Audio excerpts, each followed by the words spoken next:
Hi, everybody. It's Dr. Vardy here, and I'm just wanting to make a quick video to talk about the distinction between some of Swales' characteristics for what's going to go on your website.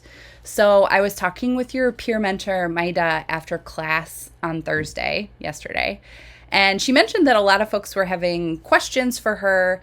And this is one of the great things about my relationship with Maida and working with a peer mentor is that she can let me know if there's a lot of questions about a similar topic, and then I can provide some additional resources for you guys.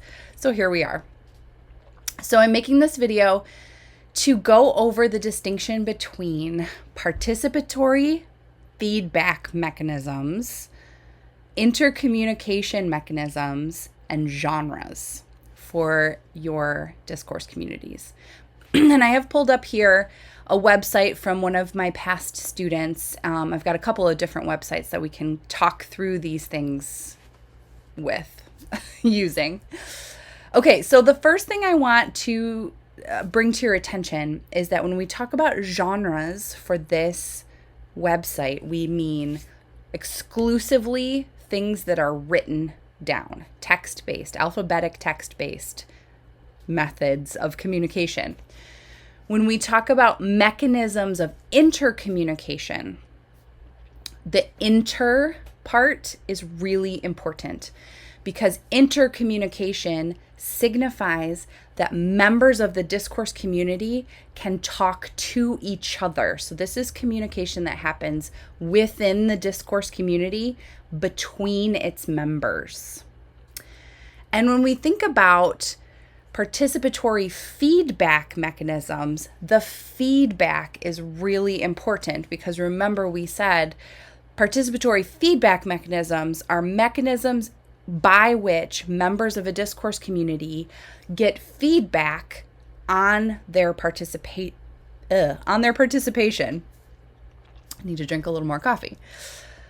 So, right here, I have an example of participatory mechanisms from one of my past students. Now, they are talking about academic journals as participatory feedback mechanisms. And journals, or we should say, the process of publishing in a journal is a participatory feedback mechanism because you submit an article and then you get feedback as to whether it's good, bad, needs work. So here, the one thing that I probably gave this student feedback on is that yes, journals can function as participatory feedback mechanisms, but it's the process of submitting to a journal and getting the peer review feedback that is what makes it participatory feedback. This student also highlights here that another feedback mechanism is conferences. And again, here it is the submission to present at a conference and then receiving either acceptance or denial to present at that conference. So it's the process of submitting your work and getting feedback on it that makes these two examples participatory feedback mechanisms. Now, when we go to this student's menu and we look at analyzing the communicative practices, one of the first genres that they point to is the research article. And you might say, wait a minute, I thought you said that submitting an article to a journal is a feedback mechanism. Correct. That process of submitting and receiving feedback is the feedback mechanism. The article itself, the written thing, that is a genre of the discourse community. Remember, a genre is what? What are we writing? And the feedback mechanism, that's a process. How do we get feedback? Now here too, this student is demonstrating that they understand the distinction between genres and participatory feedback mechanisms, because remember, they said that the conference is a participatory feedback mechanism. And then they say research posters at conferences are a genre. And that's it. That's the distinction. Submitting to the conference is the feedback mechanism. The poster or the paper that you present is the genre.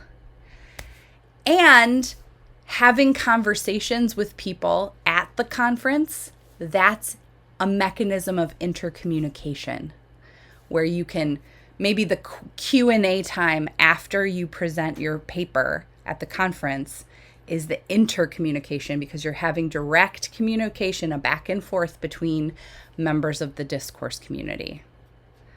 Okay, let me walk through one more example to really hammer this home. Okay, so this student has participatory mechanisms, and some of them I agree with and some of them I don't. So again, we have the journals, we have forums, we have databases, conferences, blogs. So I would say some of these are genres, such as the blog. Some of these are mechanisms of intercommunication, like the forum. Some of these are participatory feedback mechanisms, like submitting to a journal. So for this student, this whole list can be broken out and maybe more accurately put into categories as this student demonstrates. Okay, so I hope that this helps distinguish between genres, the what is written, the participatory feedback mechanisms. How do you get feedback on your participation in the discourse community? This can be through peer review in journal submissions. It can be through submitting to conferences. It could also be through things like annual reviews, customer surveys, any sort of way that a member of the discourse community gets feedback on their participation, whether or not they are allowed to speak, allowed to play in the game, or any of those things. The mechanisms of intercommunication, the inter is really key because it's members of the discourse community talking to each other. So the conference can be a mechanism of intercommunication as long as people are having conversations with each other. I hope that this was clarifying for you guys. I'm going to sign off on this video and finish posting this announcement.